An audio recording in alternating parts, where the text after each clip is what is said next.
house is quiet.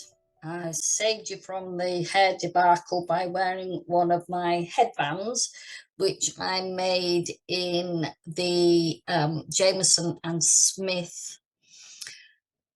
Oh, no, was it Shetland Heather? It's an Aran weight, and it's called gingerbread. Quite like this colour. I use this for my mittens with the caps that I've shown you before. I'll put you a little picture up on the video. I wanted to catch up with some of the things I've been doing. Actually, come back a bit like I did in the last video. See? The front's done. It's got a normal simple welt on the bottom. Actually, it's not completely simple. It's got a semi-twist. In other words, I only twist the knit stitch, not the purl stitch. I'm on with the sleeves at the moment, which has a very long rib. I think that's about 6 inches now. And I'm actually doing a simple sleeve and a simple back in a 5x2 rib. This will not be increased very severely, but it will go with a gradual increase for another. It'll be in total 16 inches to underarm, and then there'll be a raglan. The back, to give you an idea of the rib will be outwards. You will see the rib 5x2. See the 2 stitches in knit, because I quite like that better than the other way. The other way was a bit, didn't do it for me. And then it's a knit 1, purl 1 rib up the armhole, and again it's a semi twist because I've done it just in the knit stitch. So I knit into the back of the knit stitch. That's what twists it in my books. I've done no more. I haven't done any cone plying to get some more yarn for this. The Carol Feller inspired jumper. So that there's more to wind up for that. These cones, this cone particularly is part of that jumper, and like I said before, I quite often ply them together. I will put a little bit of video up at the end to show you how I do that. And this one, for instance, was number 39 fuchsia, and dated February 1994. So it's a bit on the old side, but hey, don't not use them. They're very good. This one's number 21, and it's jade, and that was August 1993. So yeah, I use those, no problem at all. So those are those ones. Mainly what I've been doing this week, I will show you my socks, because my socks are, you saw a photograph of them at the end of last week, didn't you? And these are them. And these were knitted on 2 needles. And I will show you the book I got the recipe from, so to speak. But you know, the join is down here, but it has a little, I like this because it's a kind of a little ridge, and it leaves a little dip, which I quite like. And this was made up in the yarn that I had left from the fisherman rib jumper that you saw last week. So yes, these will be nice and cozy and warm. Oh, and the heel is a ribbed heel, and just an ordinary turn. no different than if you'd done them on 4 needles. A lot easier and a lot quicker. I like quick. If I can get quick, I will do quick. The Aran jumper was based on a jumper that I'd done for a friend of mine. I haven't got it now, but it's I've shown you a picture for the inspiration that we did, but it was a more simpler centre panel. The whole back and front was done in the same pattern work on that particular jumper, and there was some cabling down the centre of the sleeve. The wool I got for that was white-faced Yorkshire breed, and it just came in a ball. It was off a cone. There was about 3 of these. I've got 1 of these left, just enough to do both sleeves and the collar for definite. But I find this very heavy. It's a 3-ply. And because we have the wind chill factor to think about up here, it's, there you go, that's a 3-ply. It's pretty heavy. Ooh. It's pretty heavy, and it's heavy to knit, so I shan't be doing that again. Wrists are quite small and they don't like all the... So that's the inspiration for that one.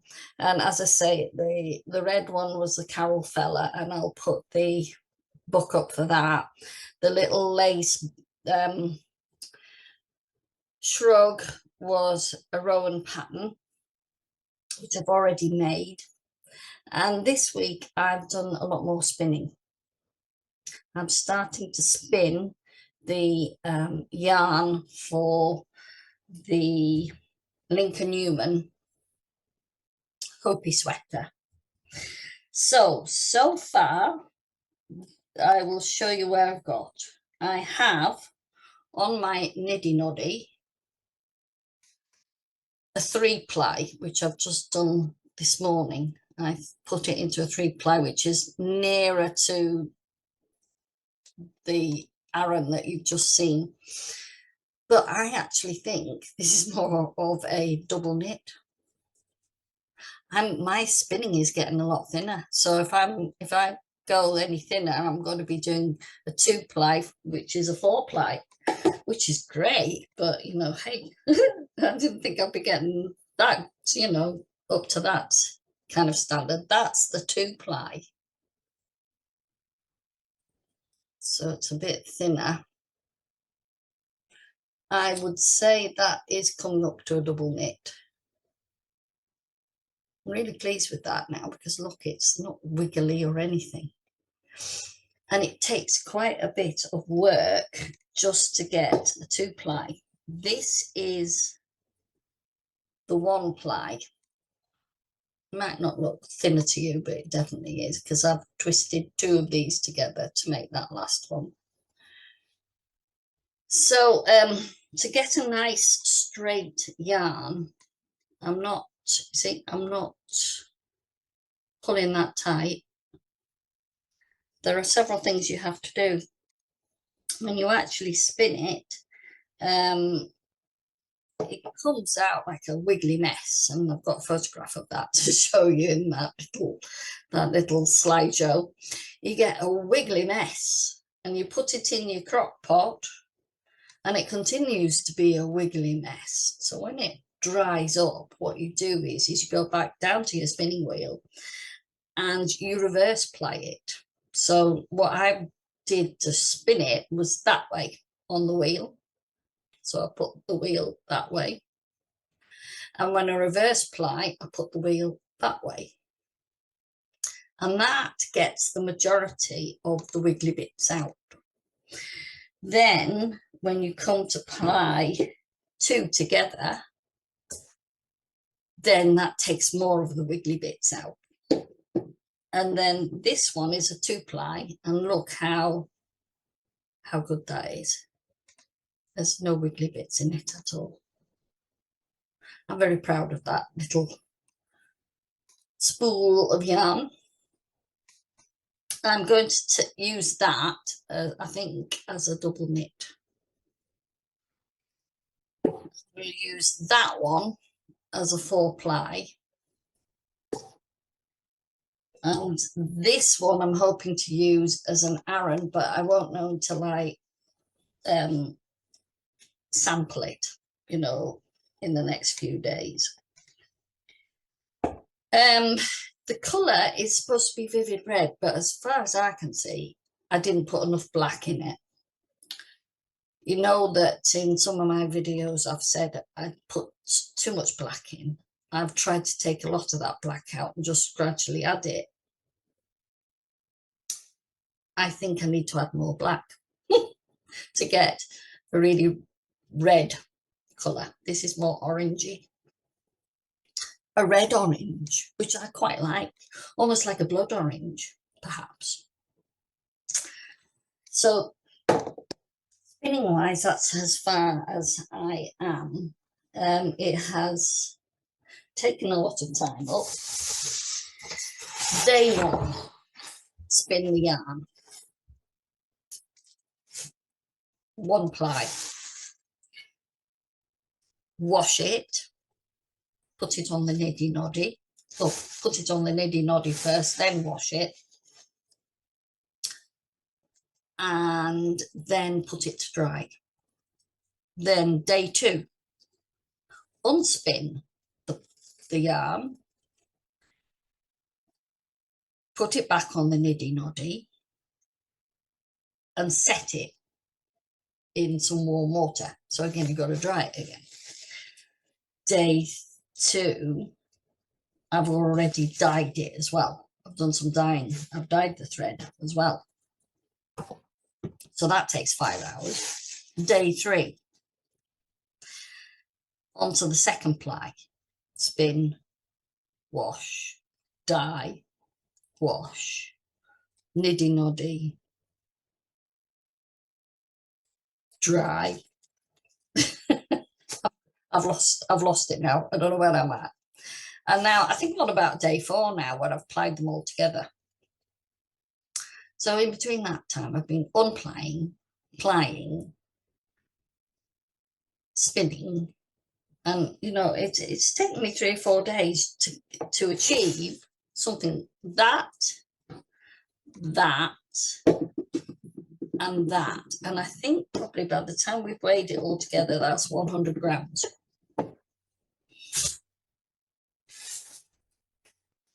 I did have a play around, didn't I, with some mohair. Yep, that's my mohair and the blue fleece. I've used all of that up now. Not the mohair, but all the blue fleece up now. So that's that. That's a big hank with no mohair in, but just some of the pink locks. This one needs unspinning because look, it's all wiggly. That's what I mean by wiggly. It's just got no, it's just. This one is not too bad, but could probably do with a bit of unspinning. And that definitely is just some little scraps which needs unspinning. It's all wiggly. So yeah, so I've done that so far. That's my art yarn. Acquisitions this week.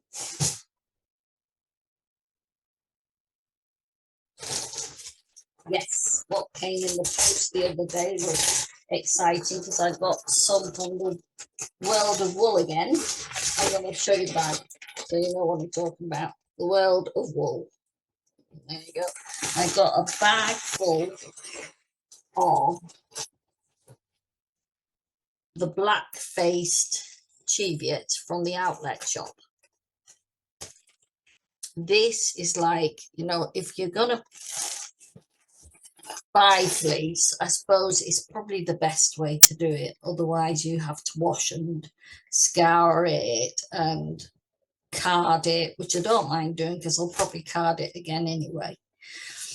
and then you spin it. So there's quite a process before you get to that, but I don't mind doing that because I'm still doing that on my old cheviot fleece at the moment, for which that came off. What I like about this is because I did put a little bit of mohair in amongst the first ply of this. I had some mohair in it. This ply has no mohair in it. This is just cheviot. So when you ply it all together, you get a little haze. That's what I wanted. Once I've put that, sorted all of that out, I shall wash it again and leave it to dry. And that kind of sets the spin. I'm hoping that that'll be nice and soft to wear, not too prickly. Now, so here is, ooh, this is the first time I've opened it. There. Look at that. So it's already been commercially spun, and then it's been washed and scoured. And I would take, when I come to spinning, I'll just take a little bit of that off. And I have a diz. Can't find my diz, but what I do is I use a button and I put that little bit through the hole and start drafting it so it can get through the hole of the button. Actually, you should pull backwards. I have a tendency to pull forward, and then you just process that through the spinning wheel. So I have 1 kilo of that, and with delivery it cost me well under £20. Now that's like 10 100-gram balls. So I'm hoping that I should be able to spin up something really nice with that.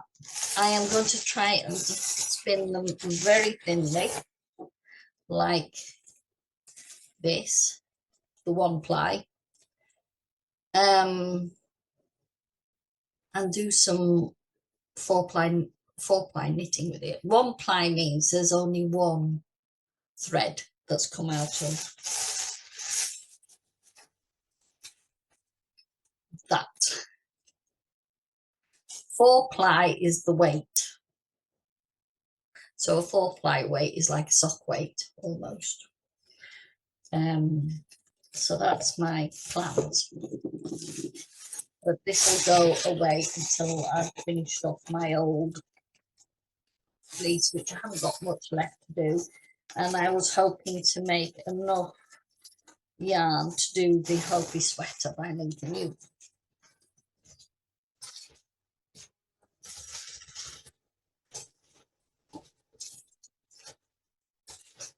So that's where I'm at this week. Oh, another acquisition is a salad spinner. Yes, a salad spinner. What on earth would you have a salad spinner for? I've got the slow cooker in which I dye my yarns. Once I've washed and dyed, and in any process of the yarn making, I spin it.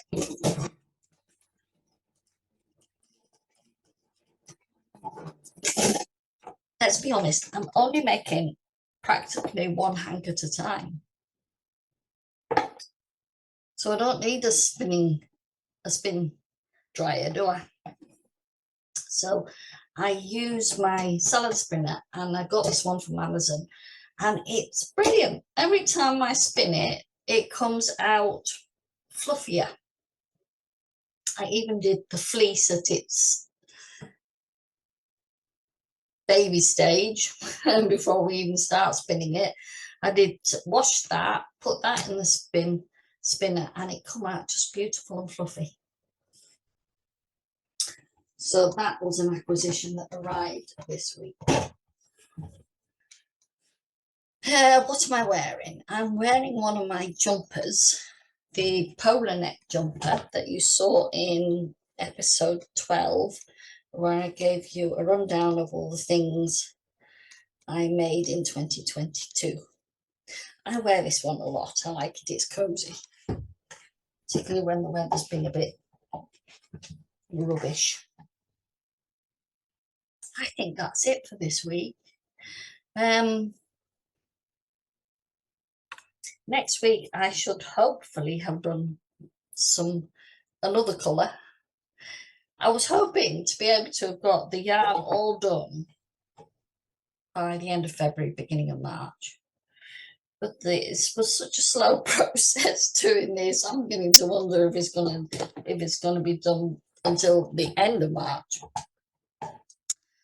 But yeah, it's what I say. It's slow living, isn't it? We have lost the art of slow living.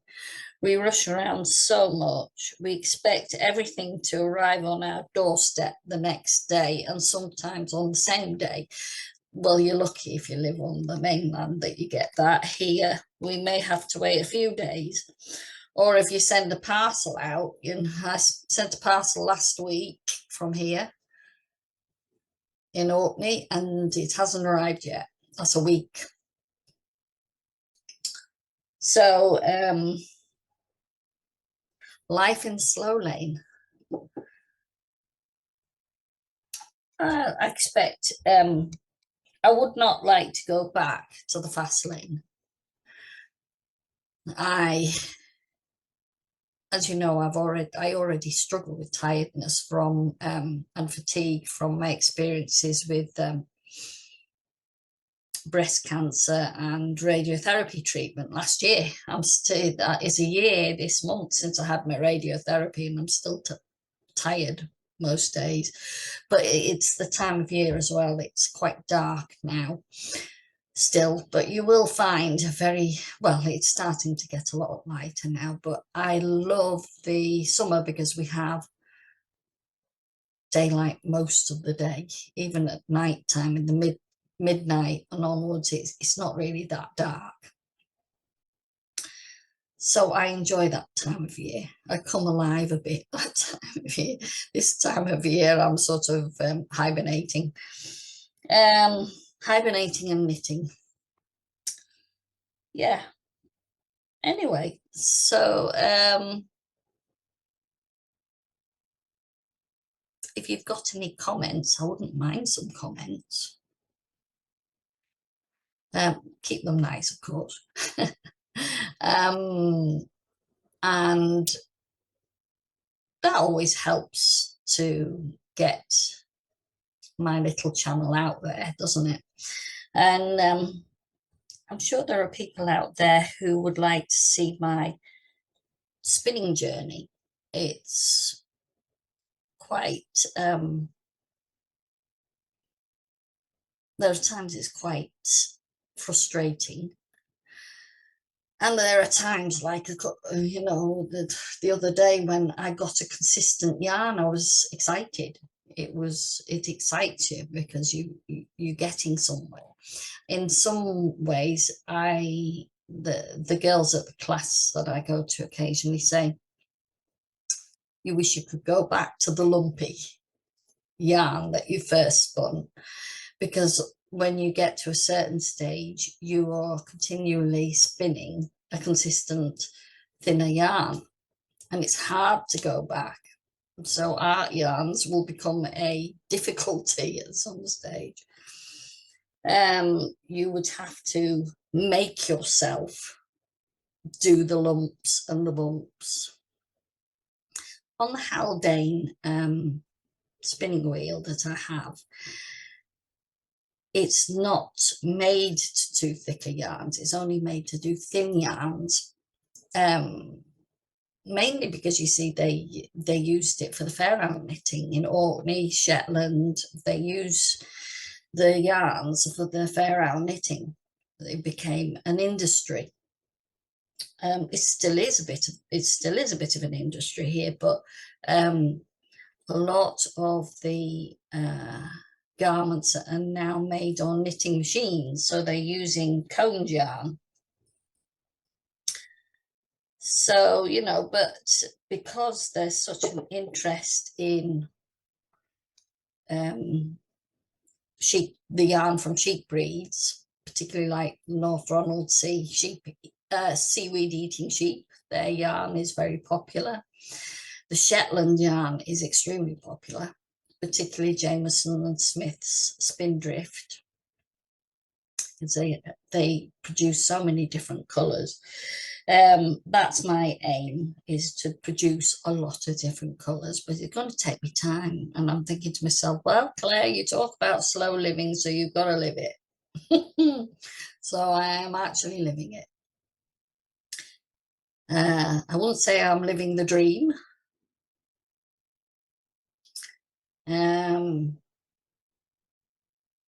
I'm probably living everybody else's dream, but you know, at the moment, I'm just trying to get back to some form of normality. Then I might call it living the dream. Until then, I'm teaching myself new skills. I'm doing the things I always wanted to do, but never had the time to do, because when you're well, you're expected to work to speed that's not good for the body. And that's probably why I became unwell. So I'm not going back to that. I refuse to go back to that. Why should I put my health in danger again and, you know, put myself into a position where I could get breast cancer back again? No, I'm not going to do that. I'm going to try my best to be sensible in life. And okay, life has to be busy with various activities that we're all doing, but you know, it's balance. It's finding that balance, and that is very hard to do these days. But in order to survive, you need to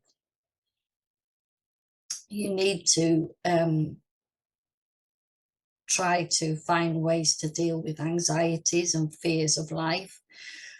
That is hard, and perhaps you might need to have some form of therapy for that.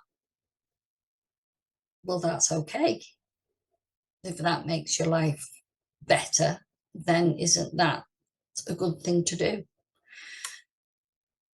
Anyway, I'll leave that in your capable hands. I'm just dealing with my own life at the moment. Anyway, my loves, I will see you again, no doubt, with a little ramble next week.